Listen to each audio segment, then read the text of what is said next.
2. La génesis del Estado. De una única fuerza se origina la vida. Una fuerza que la hizo evolucionar desde una sola célula, una partícula de albúmina vagando por el cálido océano de los tiempos prehistóricos, hasta formar a los vertebrados, dando origen al hombre. Según Lipper, esa única fuerza representa la tendencia que da origen a la vida, quedando esta última bifurcada en hambre y amor.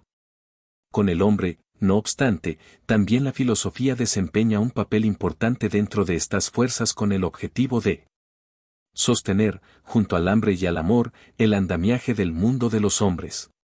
Sin lugar a dudas, esta filosofía, esta idea de Schopenhauer, no es en realidad más que una fuerza vital a la que él da el nombre de voluntad. Es un órgano de orientación en el mundo, un brazo en la lucha de la existencia.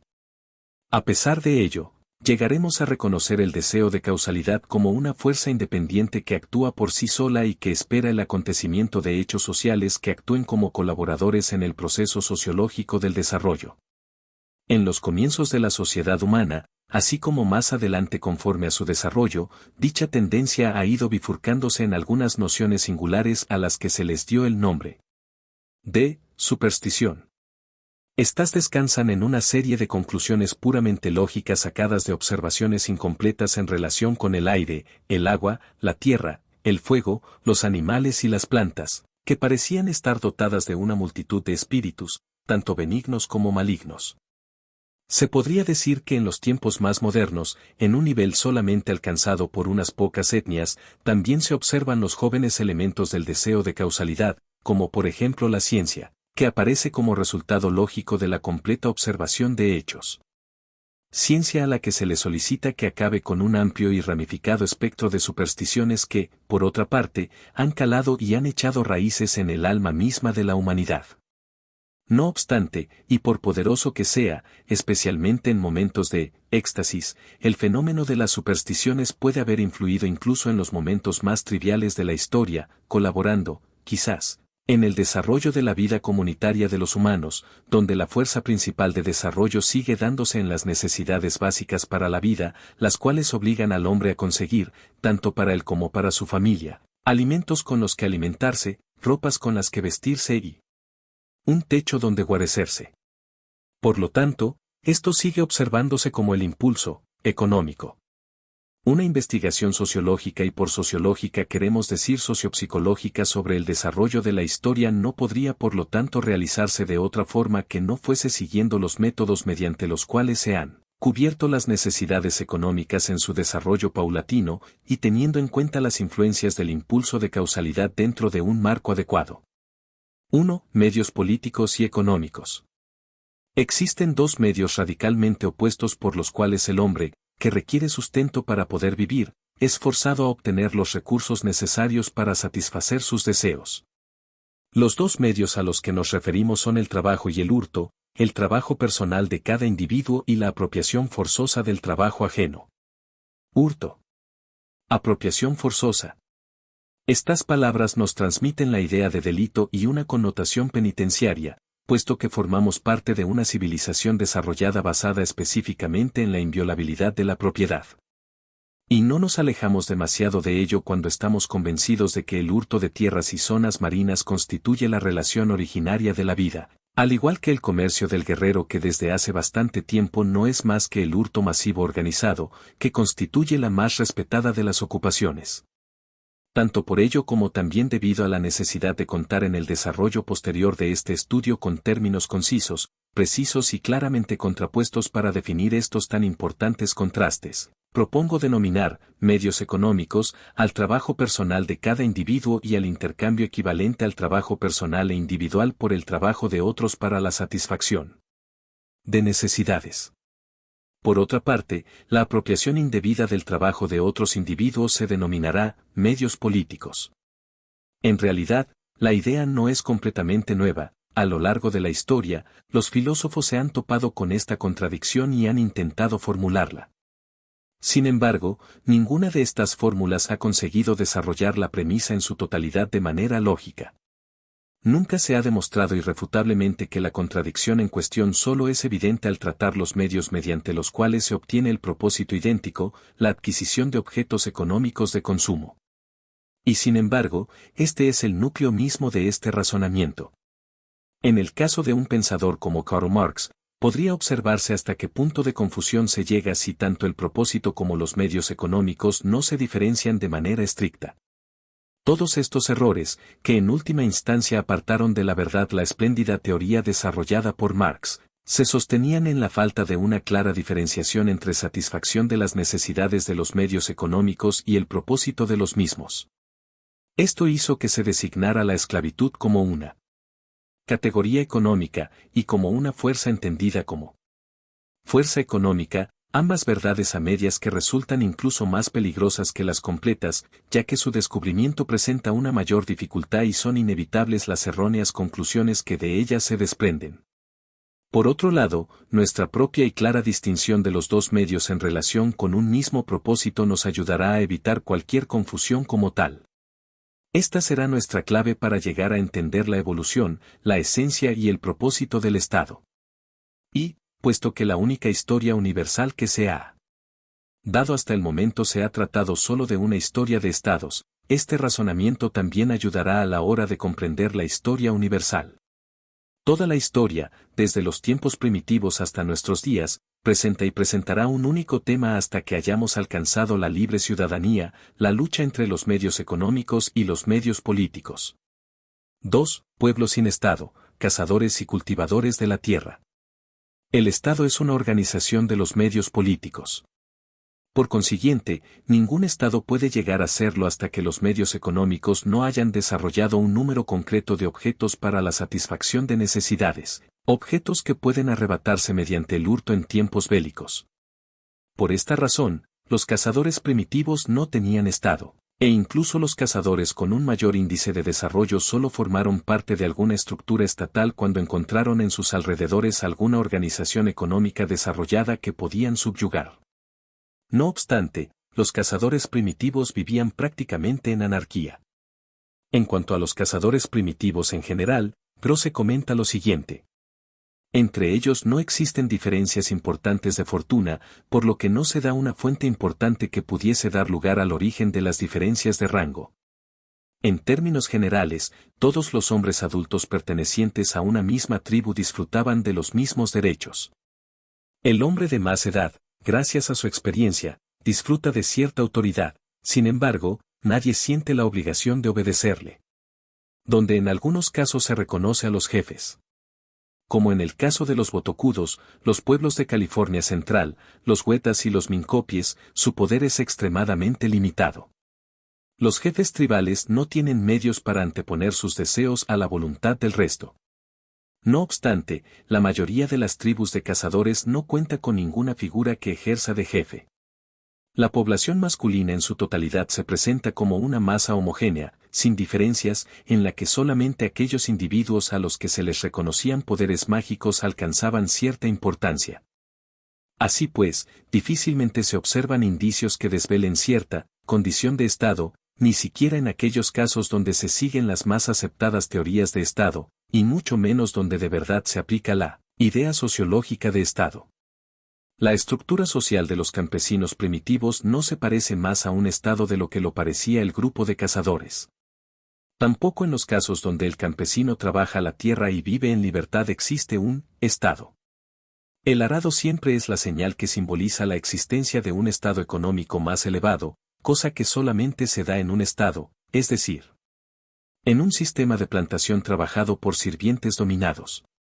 Los cultivadores de la tierra viven alejados los unos de los otros, disipados a lo largo y ancho del terreno en dependencias independientes.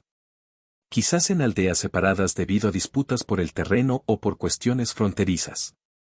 En el mejor de los casos, viven en asociaciones débilmente organizadas, unidas bajo juramento y por el hecho de compartir la misma descendencia, la misma lengua y las mismas creencias. Se unían quizás una vez al año en la celebración común donde se recordaban importantes ancestros o dioses tribales. No existía ninguna autoridad que gobernase sobre el resto, sino que eran los distintos jefes tribales o regionales los que sí podían llegar a ejercer algún tipo de influencia sobre sus esferas circunscritas, dependiendo normalmente de sus cualidades personales y, especialmente, de los poderes mágicos que a él se atribuyeran. Cuno describe a los campesinos peruanos antes de la incursión de los incas de la siguiente forma.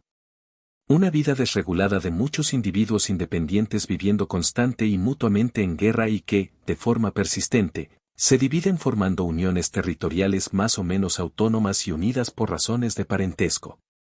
Podría decirse que todos los campesinos primitivos del Nuevo y Viejo Mundo eran de este tipo.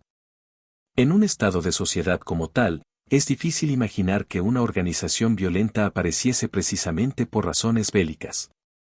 Es lo suficientemente difícil movilizar a todo el clan en su conjunto, y aún más a la tribu, por razones defensivas.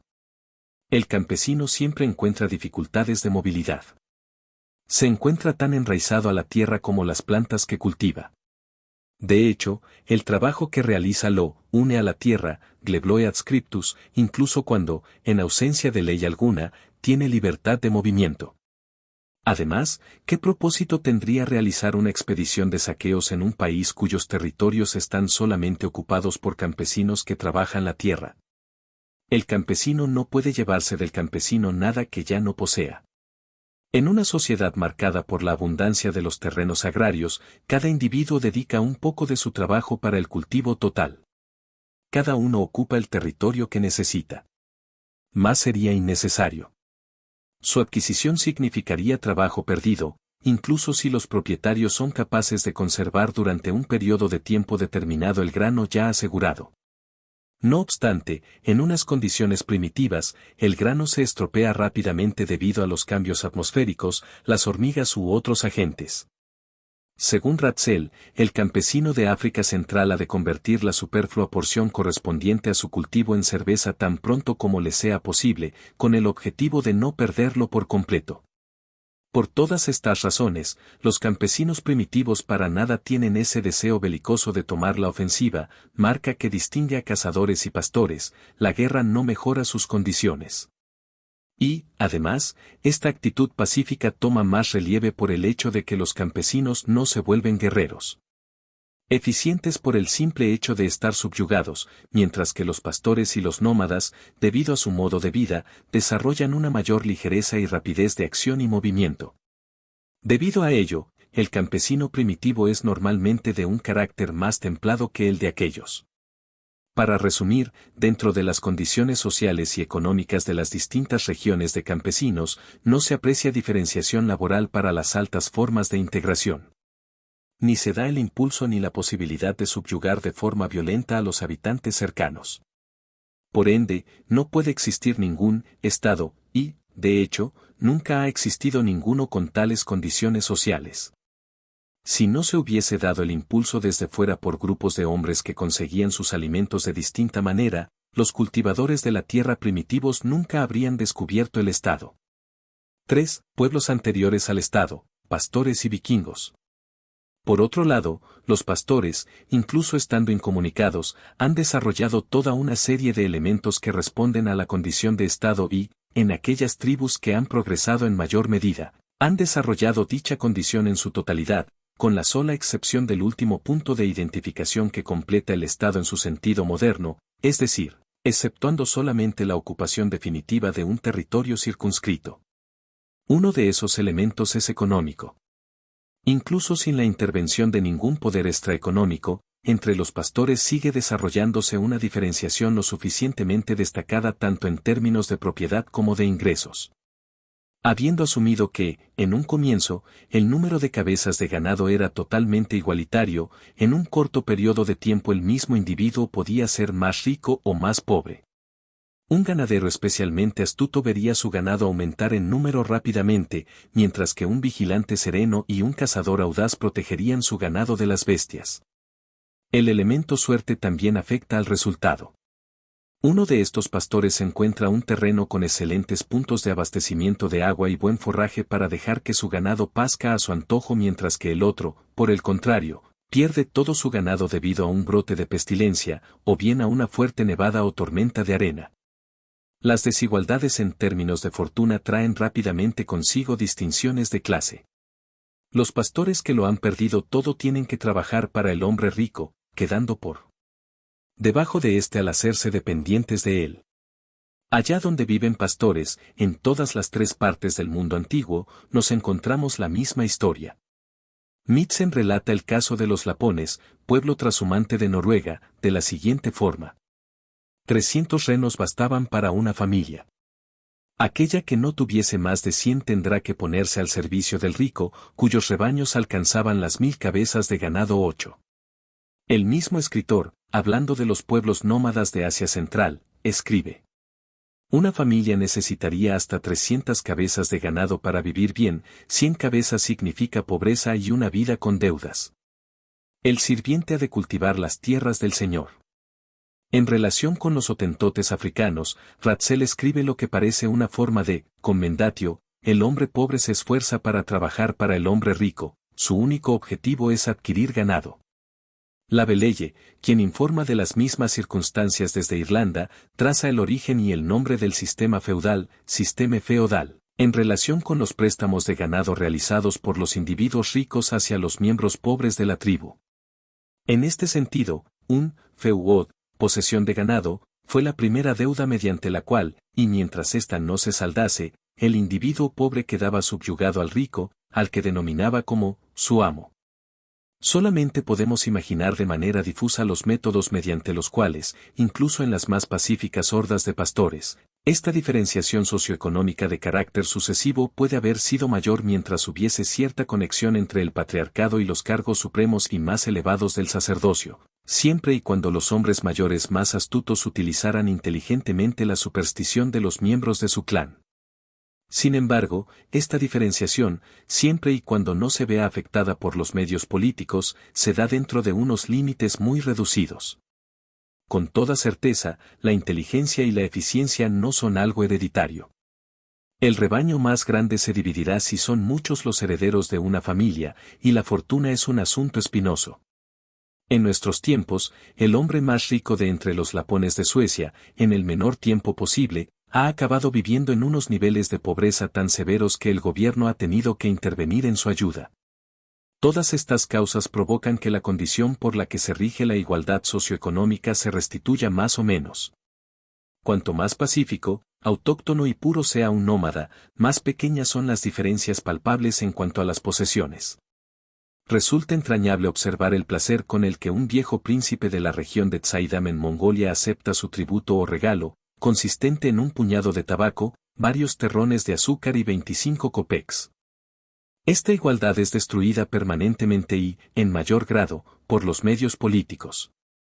Allí donde se da una guerra y se toma un botín aparecen unas diferencias más marcadas, las cuales se dejan apreciar por el número de esclavos, mujeres, armas y monturas enérgicas que se posee. La posesión de esclavos.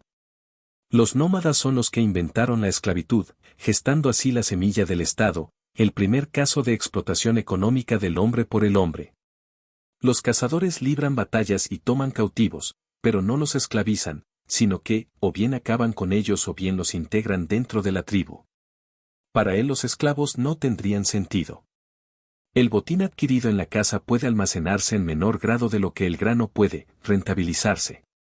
La idea de utilizar a un hombre como fuerza de trabajo solo puede aparecer en un plano económico en el que ya se ha desarrollado una cantidad de riqueza, la cual solo puede aumentar a través de la ayuda de fuerzas de trabajo dependientes. Los pastores fueron los primeros en alcanzar este nivel. Las fuerzas provenientes de una misma familia, sin contar con ayuda externa, bastan para mantener un rebaño de dimensiones muy reducidas y también protegerlo de los ataques tanto de otros animales como de enemigos humanos. Hasta que no se conciben los medios políticos, la colaboración entre los individuos es más bien limitada y escasa, tal y como ocurre con los miembros más pobres del clan anteriormente mencionado que, junto a los tránsfugas y desertores de otras tribus, se propagan por todo el planeta como individuos subordinados al control de algún gran propietario de rebaños. En algunos casos, un clan pobre al completo se pone, de forma semivoluntaria, al servicio de otra tribu rica, pueblos enteros toman posesiones correspondiendo a la riqueza que poseen.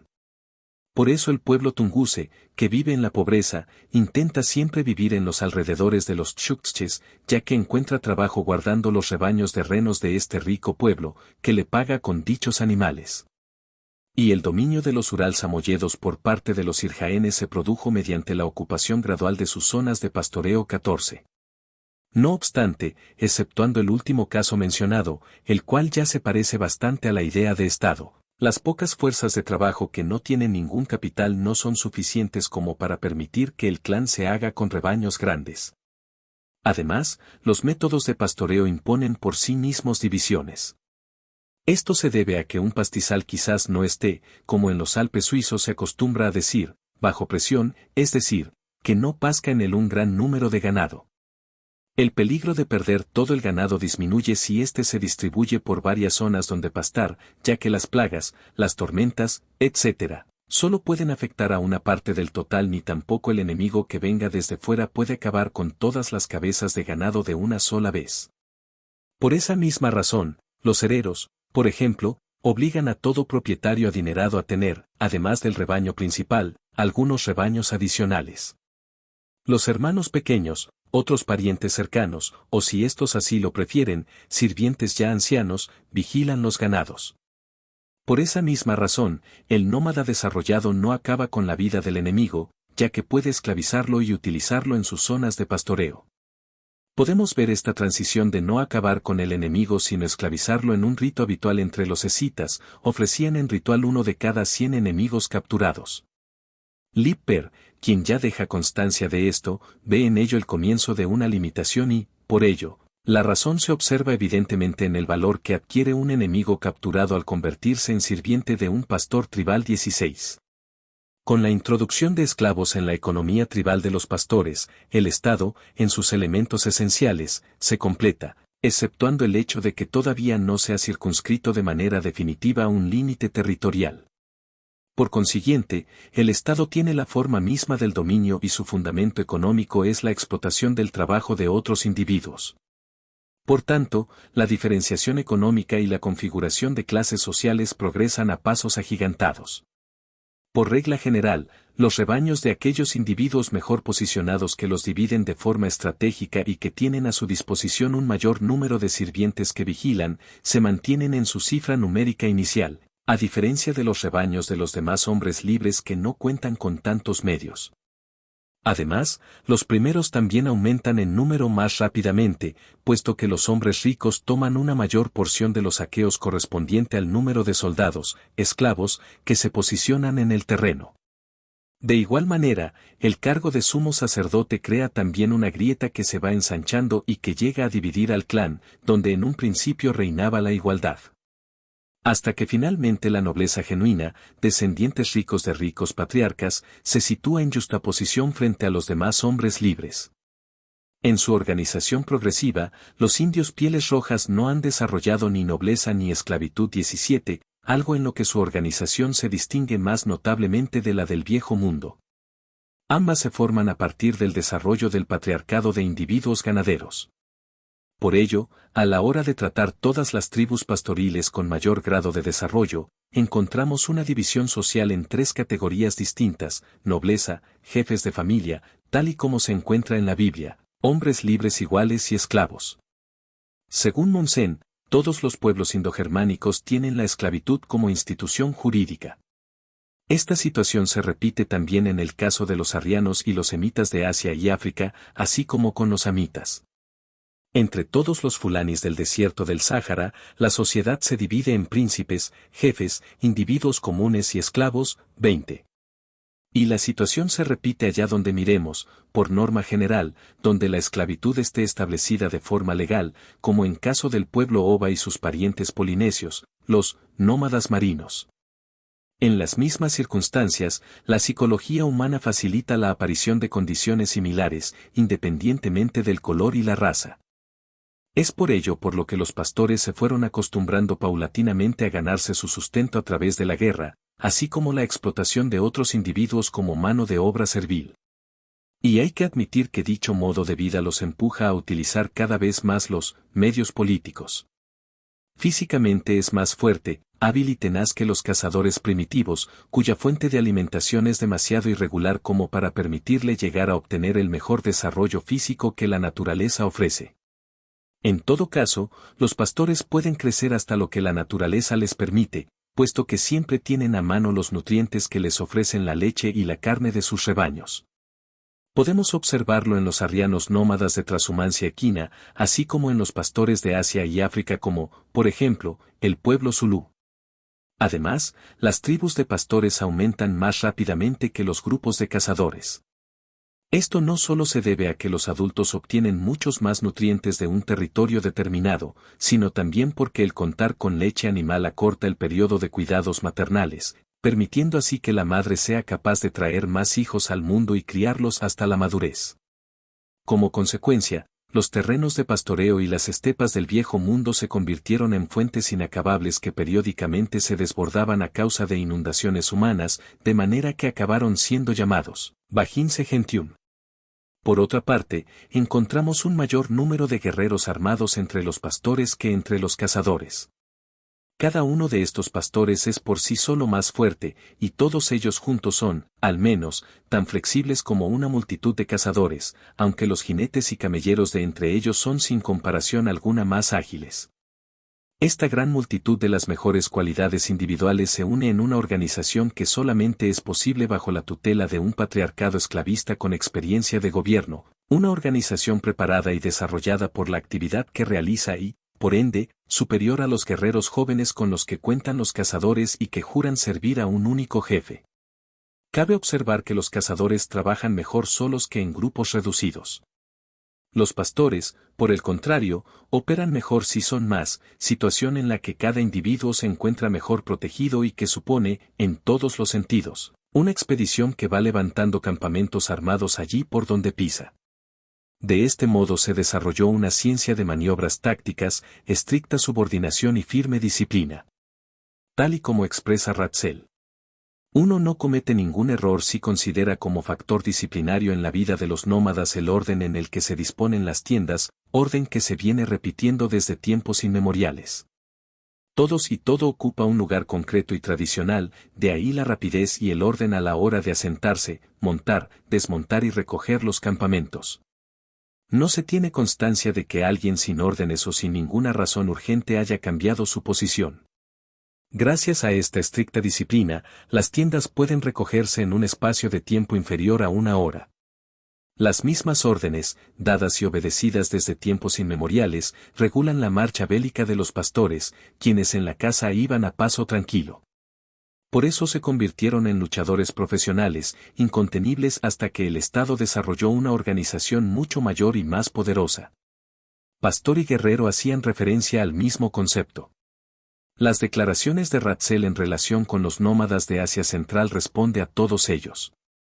El nómada es, como pastor, un concepto económico, como guerrero, uno político. Para él es fácil dejar cualquier actividad para ocuparse con aquella del guerrero o el ladrón. Todo en la vida tiene para él un lado pacífico y bélico, honesto y bandolero. Tanto la una como la otra de estas versiones le son importantes. Incluso la pesca y la navegación de los turcomanos del este del mar Caspio se tornaron en piratería. Las actividades de la aparentemente pacífica actividad pastoril determinan la del guerrero, el pastor sinvergüenza se convierte en un instrumento de lucha.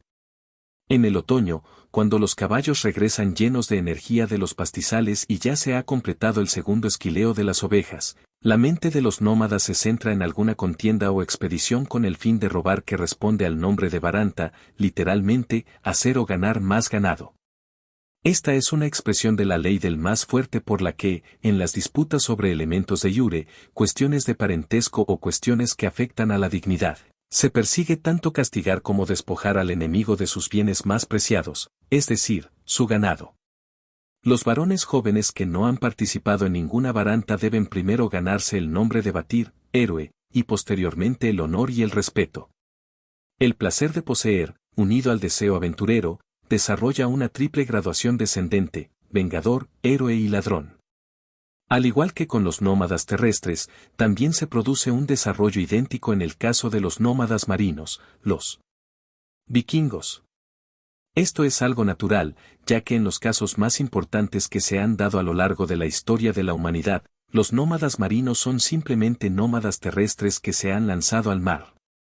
Más arriba hemos señalado uno de los innumerables ejemplos que dejan vislumbrar el hecho de que los pastores ya no dudan en utilizar para sus expediciones no ya el caballo o la oveja del desierto, sino los caballos del mar.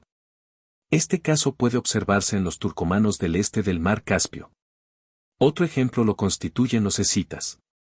Desde el momento que aprendieron de sus vecinos el arte de surcar los mares, estos pastores trashumantes, a quienes Homero, la Ilíada, 13:3, denomina, respetados jinetes, tomadores de leche y pobres, los más justos de los hombres, se convierten en navegantes intrépidos al igual que sus hermanos bálticos y escandinavos.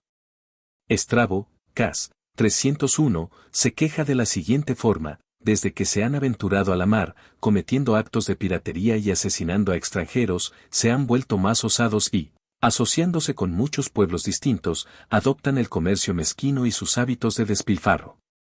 Si los fenicios fueron de verdad semitas, ofrecen un ejemplo adicional de importancia incomparable de la transformación de beduinos terrestres en beduinos marinos, o sea, ladrones bélicos.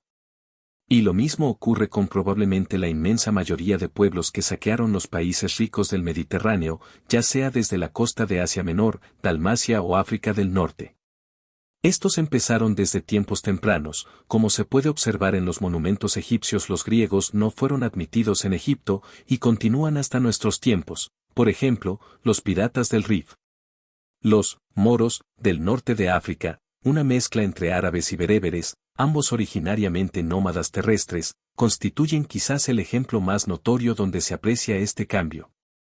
Hay además casos en los que los nómadas marinos, es decir, los ladrones marinos, provienen directamente de pescadores, sin haber pasado por el nivel intermedio de los pastores. Ya hemos examinado las causas que otorgan a los pastores superioridad frente al campesinado, la relativamente numerosa población de los grupos, en combinación con el desempeño de una actividad que permite desarrollar el coraje y la rápida capacidad de resolución en el individuo, educando además a todos los componentes en una estricta disciplina individual. Esto también se observa en los pescadores que viven en los mares. Aquellas zonas con ricos caladeros permiten una densidad de población importante, tal y como se muestra en el caso de los indios del noroeste como los tringites, etc., quienes también permiten la tenencia de esclavos, ya que éste gana pescando más de lo que vale su sustento. Por consiguiente encontramos que, solamente dentro de los Pieles Rojas, la esclavitud se desarrolló como una institución. Y además, también observamos, junto con ello, unas diferencias económicas permanentes entre los hombres libres que acaba en un tipo de plutocracia similar a la que se da entre los pastores. Aquí, igual que allí, el hábito de dominar sobre los esclavos lleva al hábito de gobernar a través de los medios políticos. Esto se ve favorecido por la firme disciplina desarrollada a través de la navegación. No se observa en el comportamiento de los pescadores ni la mera ventaja que supone salir a pescar en común. Deben demostrar una disciplina ante un líder elegido en cada una de las embarcaciones, ya que todo éxito depende directamente de la obediencia. El control de una embarcación facilita, llegado el momento, el control de un estado. Estamos acostumbrados a pensar en los habitantes de las Islas Salomón como auténticos salvajes, aunque sus vidas están sujetas a un único elemento que combina sus fuerzas, esto es, la navegación. Si los indios del nordeste no se convirtieron en unos ladrones marinos tan famosos como sus semejantes del viejo mundo, se debe al hecho de que en las regiones que estaban bajo su dominio no se desarrolló ninguna civilización rica. No obstante, todo pescador con un mayor grado de desarrollo se inclina hacia los actos de piratería. Por esta razón, los vikingos tienen la misma capacidad para elegir los medios políticos como base de su vida económica que los saqueadores de ganado, y de forma similar, todos han sido fundadores de estados a gran escala. Deberíamos, de ahora en adelante, distinguir entre los estados fundados por ellos como estados marinos, mientras que los estados fundados por pastores y en el Nuevo Mundo por cazadores serán denominados estados terrestres. Los estados marinos serán tratados ampliamente cuando analicemos las consecuencias del desarrollado estado feudal. No obstante, y por el momento, puesto que la cuestión de la que nos ocupamos es el desarrollo del Estado y el Estado feudal primitivo, debemos limitarnos a tratar el Estado terrenal y dejar de lado el Estado marino. Dicha decisión parece oportuna, ya que el Estado marino comparte las mismas características en todos los puntos esenciales, pero no se puede trazar su desarrollo a partir de varios niveles típicos, como si puede hacerse en el caso del Estado terrestre. 4. La génesis del Estado. Los cazadores son, tanto en número como en fuerza, incomparablemente más débiles que los pastores, con los que en ocasiones entraban en conflicto. Obviamente, aquellos son incapaces de hacerles frente y huyen en busca de refugio en zonas elevadas y montañosas, donde los pastores no tienen interés en seguir persiguiéndolos. No solamente a causa de los impedimentos físicos que la situación entrañaría, sino también porque allí no habría cómo alimentar el ganado, o quizás entren en una relación clientelar, como ha venido sucediendo en África, sobre todo en tiempos remotos. Cuando los hicsos invadieron Egipto, a estos se les unieron cazadores dependientes, los cuales, de manera general, llegan a pagar a cambio de protección unos tributos extraordinarios en presas de cacería y son utilizados para los reconocimientos y las tareas de vigilancia. No obstante, el cazador, anarquista práctico, como es, en ocasiones solicita su propia aniquilación antes que someterse al trabajo regular. Por esta razón, ningún Estado surgió de un contacto como este. Los campesinos luchan en ocasiones, como reclutas indisciplinados, contra unos enemigos a su vez también poco instruidos en el arte de la lucha, de manera que, a largo plazo, aun siendo mayor en número, tampoco estos últimos tienen más éxito que los cazadores a la hora de contener las cargas de los fuertemente armados pastores. Pero el campesinado no huye. El campesino está anclado a su tierra y, además, está acostumbrado al trabajo regular. Así que se queda, se rinde y paga sus tributos al conquistador. Esta es la génesis de los estados terrestres en el Viejo Mundo. En el Nuevo Mundo, donde la mayoría de los animales gregarios como el ganado, los caballos, los camellos, etc., no eran oriundos del lugar en cuestión, encontramos que, en vez de los pastores, el cazador es el conquistador de los campesinos. Esto se debe a sus habilidades y destrezas infinitamente superiores en cuanto al uso de las armas y la disciplina militar. En el Viejo Mundo, encontramos que del contraste existente entre pastores y campesinos surgió la civilización. En el Nuevo Mundo, por el contrario, el contraste se da entre las tribus nómadas y sedentarias. Los toltecas, fervientes devotos de la agricultura, se enfrentaron a tribus salvajes con una organización militar altamente desarrollada atacando desde el norte y ensañándose en una batalla tan duradera como la librada entre Irán y Turán. Lo mismo sucede no solo con Perú y México, sino con toda América, donde cada vez se encuentra más simpatizantes la opinión de que la base fundamental de la civilización es la misma en todo el planeta, siempre y cuando su desarrollo se presente de manera consistente y regular dentro de las más diversas condiciones geográficas y económicas. Allá donde se da la oportunidad y el hombre se ve con capacidad de realización, prefiere los medios políticos a los económicos para preservar su vida. Y quizás no se dé solamente en el caso del hombre, ya que, según la obra Life of the Beast de Maeterlinck, cualquier enjambre que haya ya intentado obtener miel de otra colmena, por hurto en vez de por tedioso trabajo, se convierte así, en lo sucesivo, en presa de los medios políticos. De abejas trabajadoras salieron las ladronas.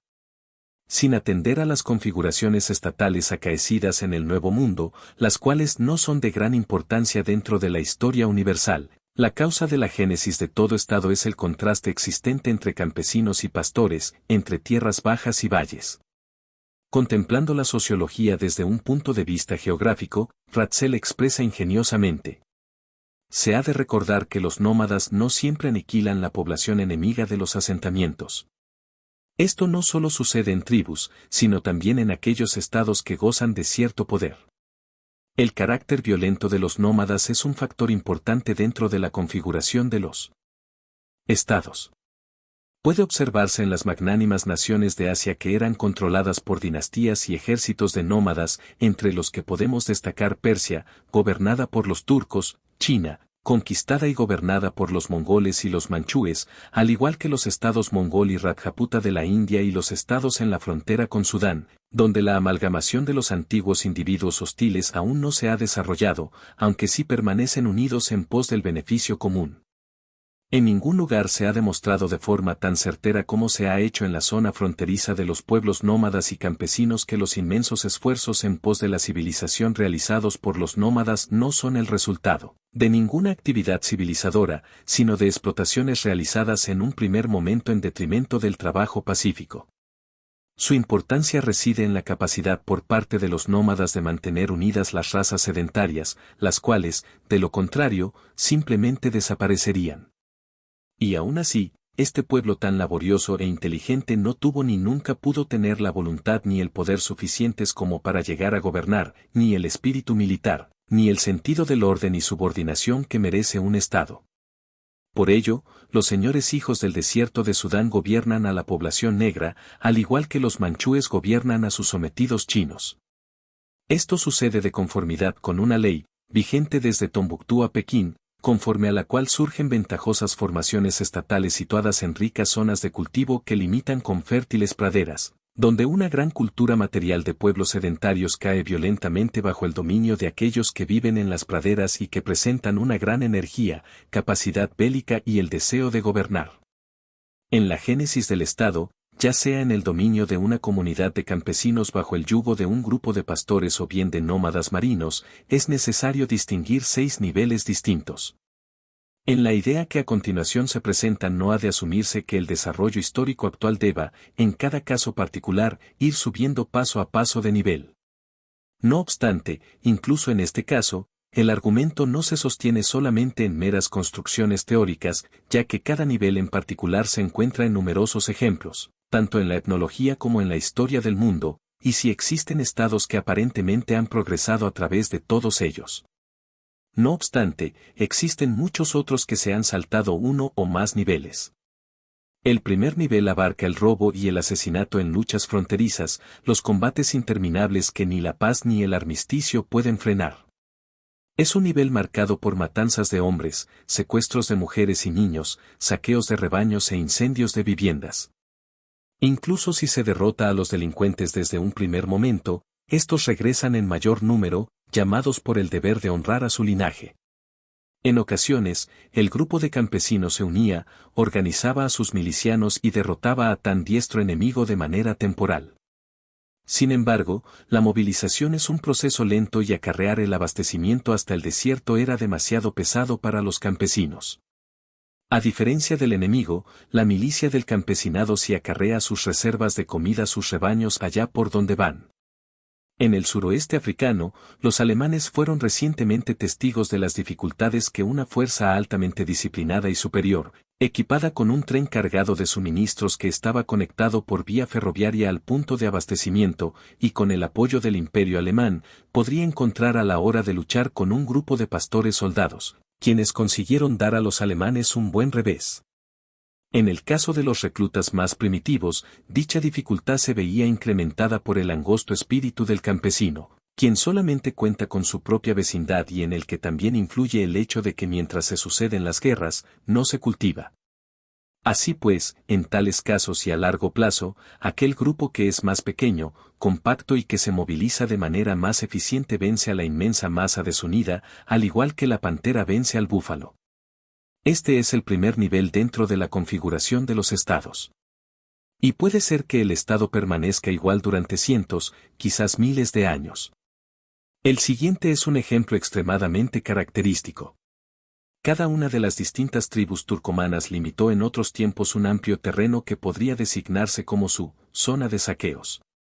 Todo el norte y este de Jorasán, aunque teóricamente bajo dominio persa, perteneció durante décadas a turcomanos, jomudes, goklenes y otras tribus de las zonas fronterizas. De manera similar, los tequinses expoliaron todas las zonas entre Kiwa y Bujará, hasta que otras tribus turcomanas fueron satisfactoriamente rodeadas, bien por fuerza, bien por corrupción, para que actuaran como zona de separación. Pueden encontrarse infinidad de ejemplos en la historia de la cadena de oasis que se extiende entre Asia Oriental y Occidental a través de las estepas de su zona central, lugar donde desde la antigüedad los chinos han ejercido una influencia predominante, puesto que han tenido en su posesión todos los puntos estratégicos importantes, como el oasis de Chami. Los nómadas, abriéndose paso desde el norte y el sur, intentaban constantemente parar por estas islas de fértiles terrenos, las cuales les debían parecer las islas de los bienaventurados. Y todo grupo, ya fuese cargado con el botín después de un saqueo, o bien en su huida tras ser derrotados, estaba protegido por las llanuras. Pese a que las amenazas más inmediatas se evitaron debido al debilitamiento continuo que sufrieron los mongoles y al dominio real del Tíbet, la última insurrección de los dunganes mostró cuán fácilmente chocan las olas de una tribu móvil en las costas de estas islas de civilizaciones. Solo después de la aniquilación de los nómadas, algo imposible mientras siga habiendo llanuras extensas en Asia Central, puede asegurarse su existencia de manera definitiva. Toda la historia del mundo antiguo está plagada de ejemplos bien conocidos de grandes expediciones, las cuales han de catalogarse dentro del primer nivel de desarrollo del Estado, ya que la intención principal no radicaba en la conquista, sino esencialmente en el saqueo. Europa Occidental también sufrió buena parte de estas expediciones a manos de celtas, germanos, hunos, avaros, árabes, magiares, tártaros, mongoles y turcos por tierra, mientras que, por otra parte, vikingos y sarracenos atacaban desde el mar. Dichos grupos inundaron continentes enteros, lejos de los límites donde acostumbraban a llevar a cabo sus actos de saqueo y expolio.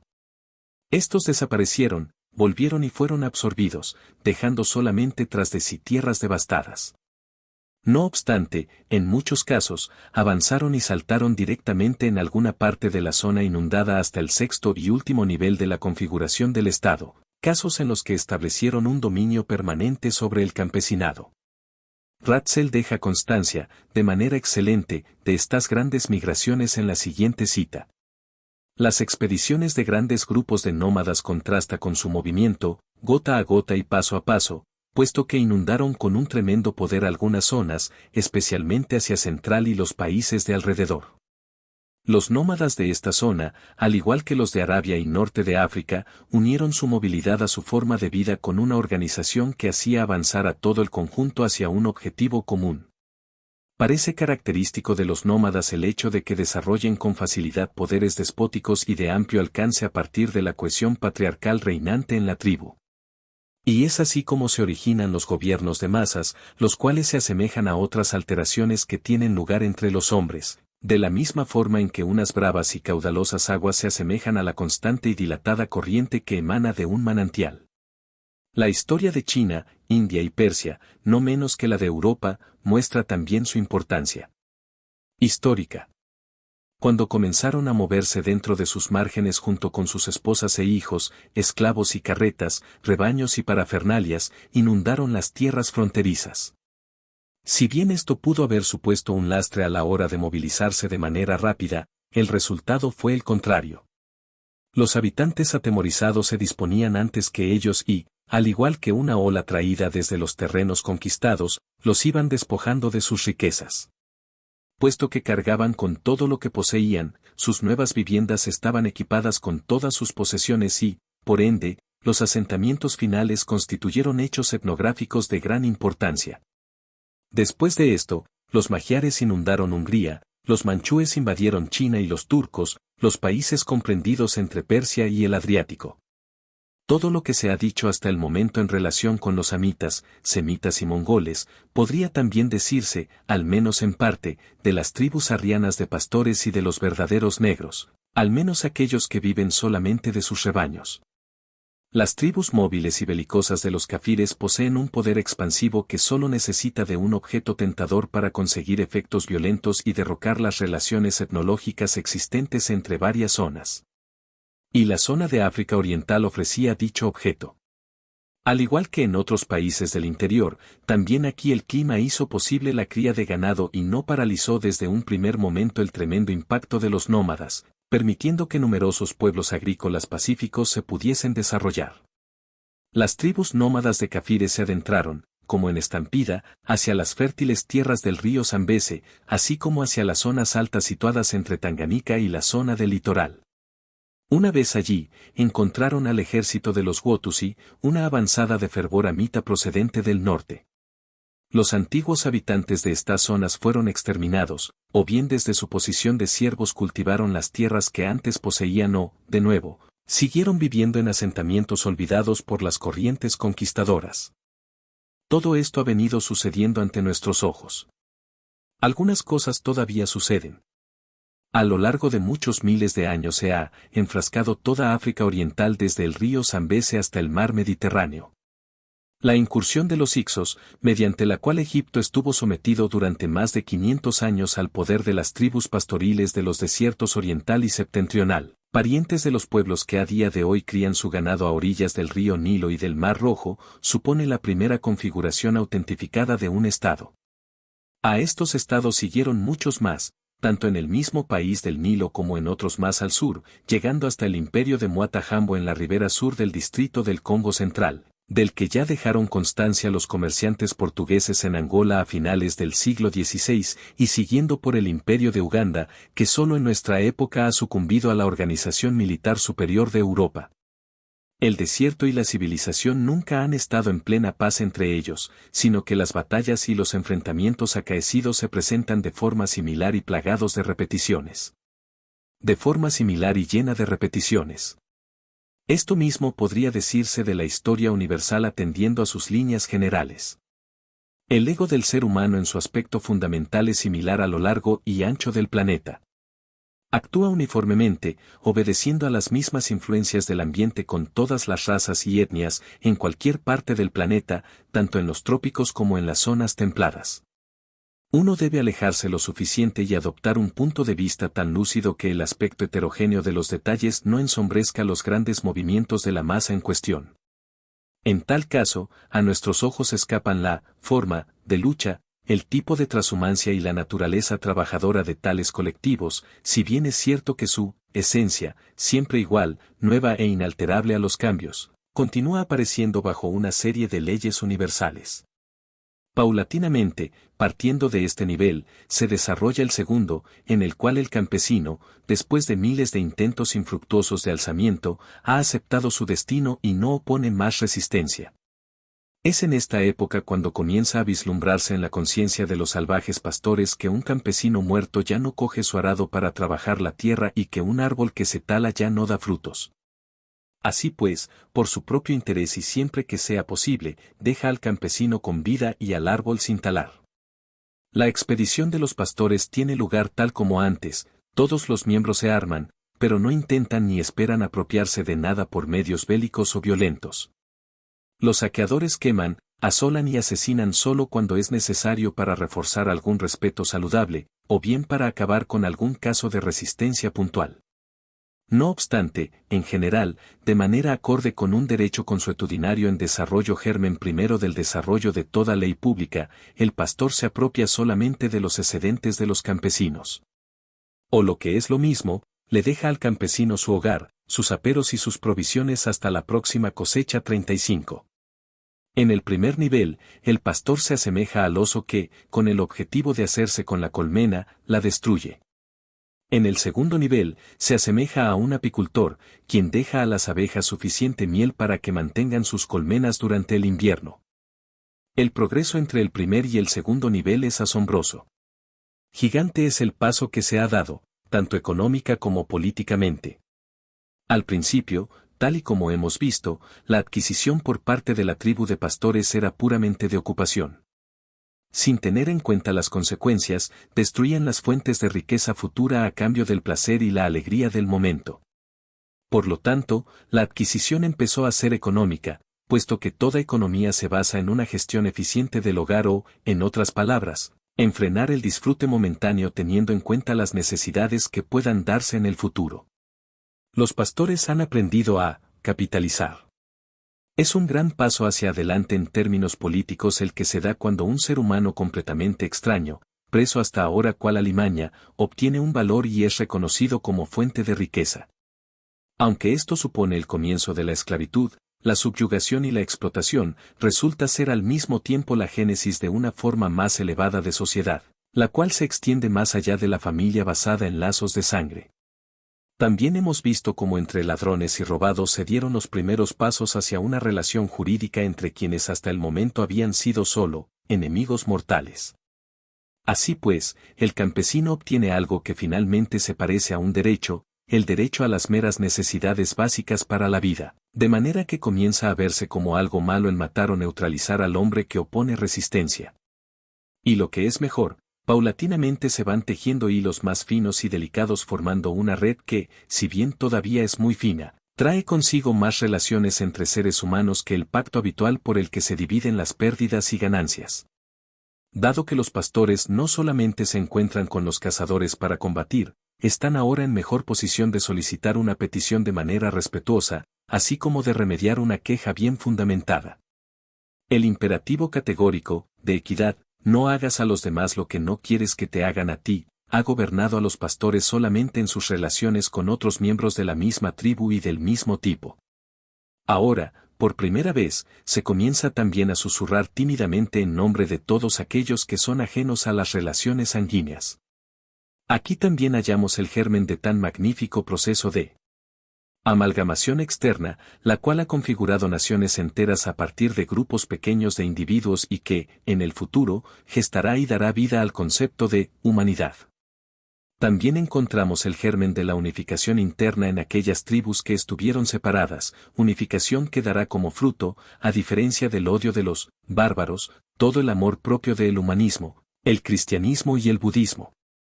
El momento en el que, por primera vez, el conquistador perdonó la vida a su víctima con el objetivo de someterlo permanentemente a la explotación productiva, fue de una importancia histórica tremenda. Se crearon la nación y el Estado, el derecho y la economía avanzada, con todo el desarrollo y todas las ramificaciones que de ello han surgido. Lo humano se adentra hasta el oscuro y pantanoso ámbito de lo animal, lo amoroso, lo artístico, lo estatal, lo jurídico y lo económico.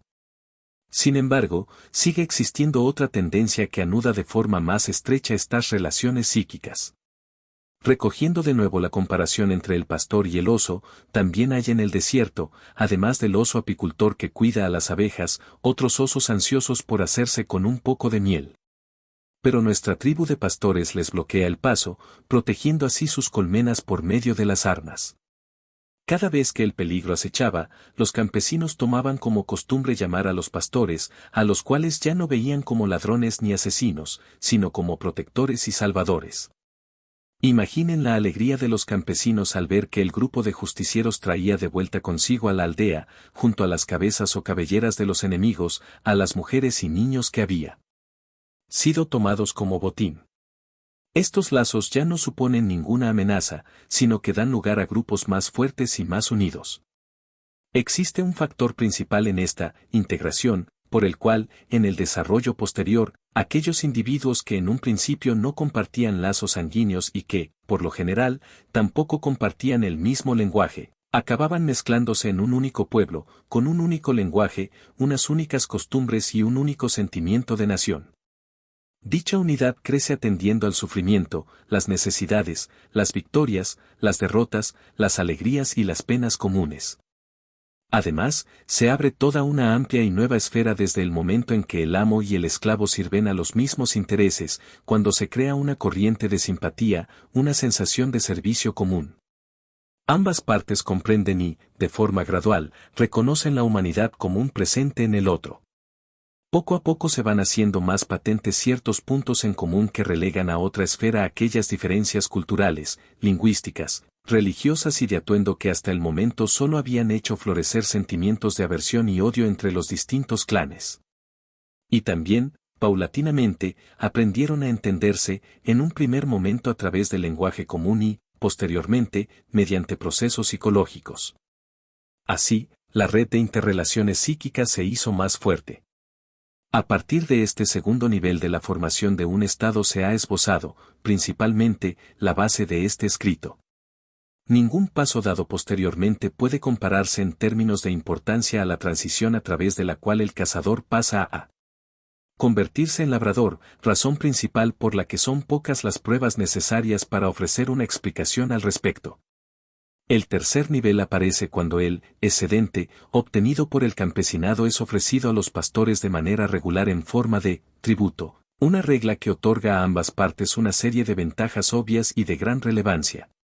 De este modo, el campesinado se libera completamente de aquellas pequeñas irregularidades del anterior método de tributación, como el ahorcamiento de hombres, la violación de mujeres y la quema de granjas.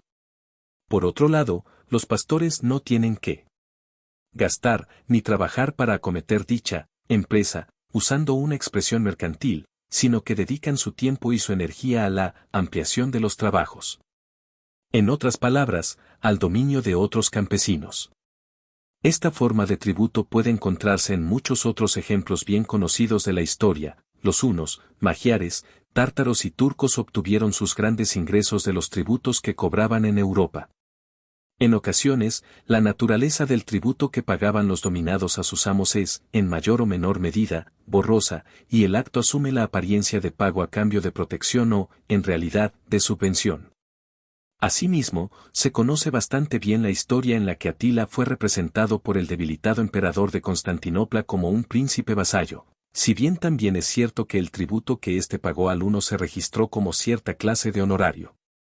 El cuarto nivel, una vez más, es de suma importancia, ya que añade un factor decisivo en el desarrollo del Estado, tal y como estamos acostumbrados a verlo, o sea, la unión en una misma franja de tierra de dos grupos étnicos. Es bien sabido que no puede llegarse a una definición jurídica de Estado sin el concepto de territorio estatal. A partir de ahora, la relación existente entre los dos grupos, que fue en un principio internacional, se convierte paulatinamente en algo cada vez más intranacional. Dicha unión territorial puede deberse a influencias extranjeras. Puede ser que los grupos más fuertes hayan hecho crecer a los grupos de pastores o que su aumento de población haya alcanzado el límite establecido por la capacidad nutritiva de las estepas y los valles. O puede deberse a que el ganado haya sufrido una gran plaga, forzando a los pastores a intercambiar los recursos ilimitados de las praderas por las restringidas oportunidades de algún valle fluvial. No obstante, por lo general bastan las causas internas para explicar que los pastores permaneciesen en las zonas aledañas a los asentamientos de sus campesinos. El deber de proteger a sus tributarios de otros osos los obliga a mantener un número de soldados jóvenes en las zonas cercanas a las de sus subyugados, algo que se presenta al mismo tiempo como medida excelente de defensa, puesto que previene a los campesinos de su afán de romper los lazos o de hacer de otros pastores sus señores. Este último hecho no resulta nada inusual, ya que, si lo afirmado por la tradición es correcto, son los medios mediante los cuales los hijos de Riurik llegaron a Rusia. No obstante, esta yuxtaposición local no define una comunidad estatal en su sentido más estricto, es decir, una organización unitaria. En caso de que los pastores se deban enfrentar a individuos pacíficos, siguen con su estilo de vida nómada, llevando su ganado a pastar pacíficamente de un lado para otro y cuidando del ganado entre sus periecos y ciervos. Este es precisamente el caso de los baumas de tez clara, los hombres más bellos del mundo, Kant, en África Central, o el clan tuareg de los Adanaras de Asgar. Quienes han encontrado su sitio entre los Imrad y se han convertido en villanos trashumantes. Estos Imrad constituyen la clase sirviente de los Asgardes, que viven entre ellos, y aunque los Imrad tenían capacidad suficiente como para poner sobre el terreno a 10 veces más guerreros, la situación se asemeja a la relación que los espartanos mantenían con sus siervos. Lo mismo podría decirse de la situación de los Teda entre sus vecinos los Borcous. Al igual que la tierra se divide en zonas semidesérticas y jardines de palmeras datileras que dan sustento a los nómadas, la población se presenta dividida entre nómadas por una parte y población asentada por otra. Aunque están casi igualados en número, alrededor de 10 y 12.000 en general, huelga decir que estos últimos están dominados por los otros. Lo mismo ocurre con todo el grupo de pastores conocidos como Gaya-Masi y Baumas. Aunque las diferencias en posesiones son considerables, tienen pocos esclavos pertenecientes a la clase sirviente. Los esclavos quedan representados por personas de baja casta que viven separados y aparte de ellos. Las actividades de pastoreo suponen el sustento familiar, estatal y, a su vez, el sustento del principio de evolución política. En este amplio territorio, entre Ceuta y sus fronteras meridionales, por un lado, y Zanzíbar, por otro, no se ha encontrado ningún poder político fuerte, pese a la altamente desarrollada articulación social. En caso de que la región no sea apta para la cría de ganado a gran escala como generalmente ocurre en Europa Occidental o donde quiera que una población menos pacífica intente sublevarse, el número de señores tiende, en mayor o menor medida, a ser permanentemente estable, tomando zonas elevadas o puntos de importancia estratégica para sus campamentos, castillos y pueblos. Desde estos centros controlan a sus subyugados, especialmente con el propósito de cobrar su tributo, sin prestar atención alguna a otros aspectos. Los dejan administrar sus asuntos, seguir con sus cultos religiosos, zanjar sus disputas y fijar sus propios métodos de economía interna. De hecho, ni su constitución autóctona ni sus agentes locales se entrometen en dichos asuntos. Si es correcta la teoría de Franz Buell, este fue el principio de la ley de los israelitas de Canaán. Abisinia, esa gran fuerza militar, aunque parezca a primera vista un estado plenamente desarrollado, no lo es. Lo que sí parece es haber avanzado hacia el cuarto nivel. Al menos Ratzel declara lo siguiente. El cuidado principal de los habitantes de Abisinia consiste en el tributo, siguiendo así el método utilizado por los monarcas orientales en tiempos tanto antiguos como modernos y que no interfieren en la gestión y la administración interna de la justicia de los individuos subyugados. El mejor ejemplo del cuarto nivel se observa en la situación del antiguo México, anterior a la conquista española. La Confederación bajo el liderazgo de los mexicanos contaba con algunas leyes más progresistas con respecto al acto de conquista. Solamente aquellas tribus que fueron exterminadas ofrecieron resistencia. En otros casos, simplemente se expoliaba a los vencidos y, posteriormente, se los obligaba a pagar el tributo. La tribu vencida se gobernaba a sí misma, como en tiempos anteriores, a través de sus propios agentes. La situación variaba en Perú, donde la configuración de un imperio firme siguió al primer ataque. Por otra parte, en México, la intimidación y la explotación eran los únicos fines de la conquista. Y así ocurrió que el denominado Imperio de México estaba conformado, en tiempos de conquista, por un mero grupo de tribus indígenas intimidadas y temerosas, cuya unión entre sí no se produjo debido al miedo a que se produjesen saqueos perpetrados por individuos pertenecientes a esas mismas tribus. Se observará que no puede hablarse de esto como de un estado en el sentido estricto del término. Ratzel deja constancia de ello en lo que a continuación se refiere. Es cierto que los grupos sometidos al férreo control de los guerreros de Moctezuma en la subyugación estaban separados entre sí debido a la existencia de unos vastos territorios que aún no habían sido conquistados. Una situación bastante similar a por la que gobierna la Casa Ova de Madagascar. No podría decirse que la dispersión de algunos guerreros o, mejor dicho, de colonias militares a lo largo y ancho del terreno, sea una señal de dominio absoluto, puesto que dichas colonias mantienen muchas millas de terreno bajo su dominio con serias dificultades. La propia sucesión lógica de los acontecimientos nos lleva prontamente del cuarto al quinto nivel, así como diseña y moldea la forma de Estado prácticamente en su totalidad. Entre los distintos poblados y clanes vecinos afloran disputas que los señores ya no permiten solucionar, pues se vería mermada a causa de las mismas la capacidad de los campesinos de servirles. Los señores asumen el derecho de arbitraje y, en caso necesario, hacen cumplir la justicia según su criterio. Al final, parece que en cada tribunal del rey, señor de un pueblo o jefe de un clan hay también un agente representante que ejerce el poder, aunque a los jefes se les permite conservar el rol de la autoridad. El estado de los incas muestra, si bien de una forma primitiva, un ejemplo típico de este acuerdo. Así pues, en Cusco encontramos a unos incas unificados que cuentan con su patrimonio territorial y sus viviendas. No obstante, los representantes de los incas, los tucricuts, residían en los distintos distritos de la corte imperial. Estos representantes supervisaban la realización de tareas, reclutaban soldados, controlaban la recaudación de los tributos, imponían el trabajo forzoso en carreteras y puentes, así como administraban la justicia y, en resumen, vigilaban el funcionamiento de todo en su distrito.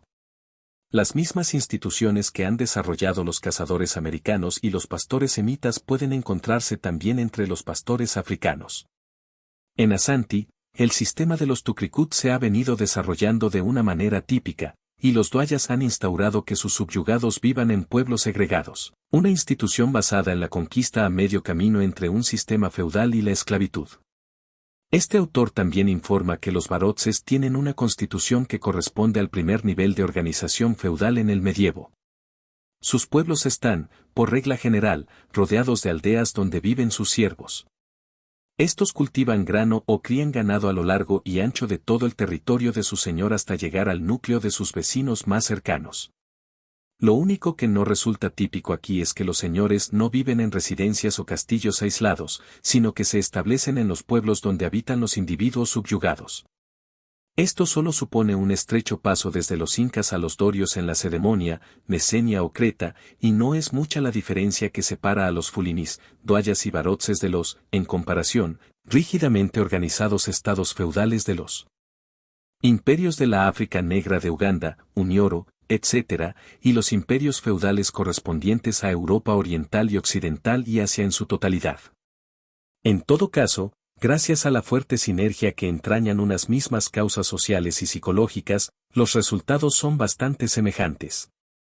La necesidad de mantener a los individuos y, al mismo tiempo, tenerlos en su capacidad máxima de trabajo, nos lleva, paso a paso, del quinto al sexto nivel, en el cual el Estado, mediante la adquisición de todo un carácter nacional y mediante la evolución de la nacionalidad, se desarrolla plenamente. Cada vez se hace más patente la necesidad de intervenir, salvar dificultades, castigar u obligar a que se siga obedeciendo. Y de esta forma se desarrolla el hábito de gobernar y los usos y costumbres de gobierno. Los dos grupos, en un principio separados y posteriormente hermanados en un mismo territorio, aparecen, en un primer momento, el uno al lado del otro y después unidos entre ellos como una mezcla mecánica, tal y como se utiliza el término en química, hasta que poco a poco se convierten en una combinación química. Se entremezclan, unen, fusionan en unidad, costumbres y hábitos, lengua y culto. Pronto, los lazos de relación unifican los estratos más altos y los más bajos. En casi todos los casos, la clase dirigente toma las vírgenes más bellas de la clase subyugada como concubinas. Y de este modo se desarrolla una clase de bastardos que, en ocasiones, llega a la clase gobernante y otras veces es rechazada. Además, por la sangre y el carácter de los individuos más fuertes, estos acaban convirtiéndose en los principales líderes bajo cuyo dominio se encontraba la raza subyugada. El estado primitivo se presenta, en forma y contenido, plenamente configurado.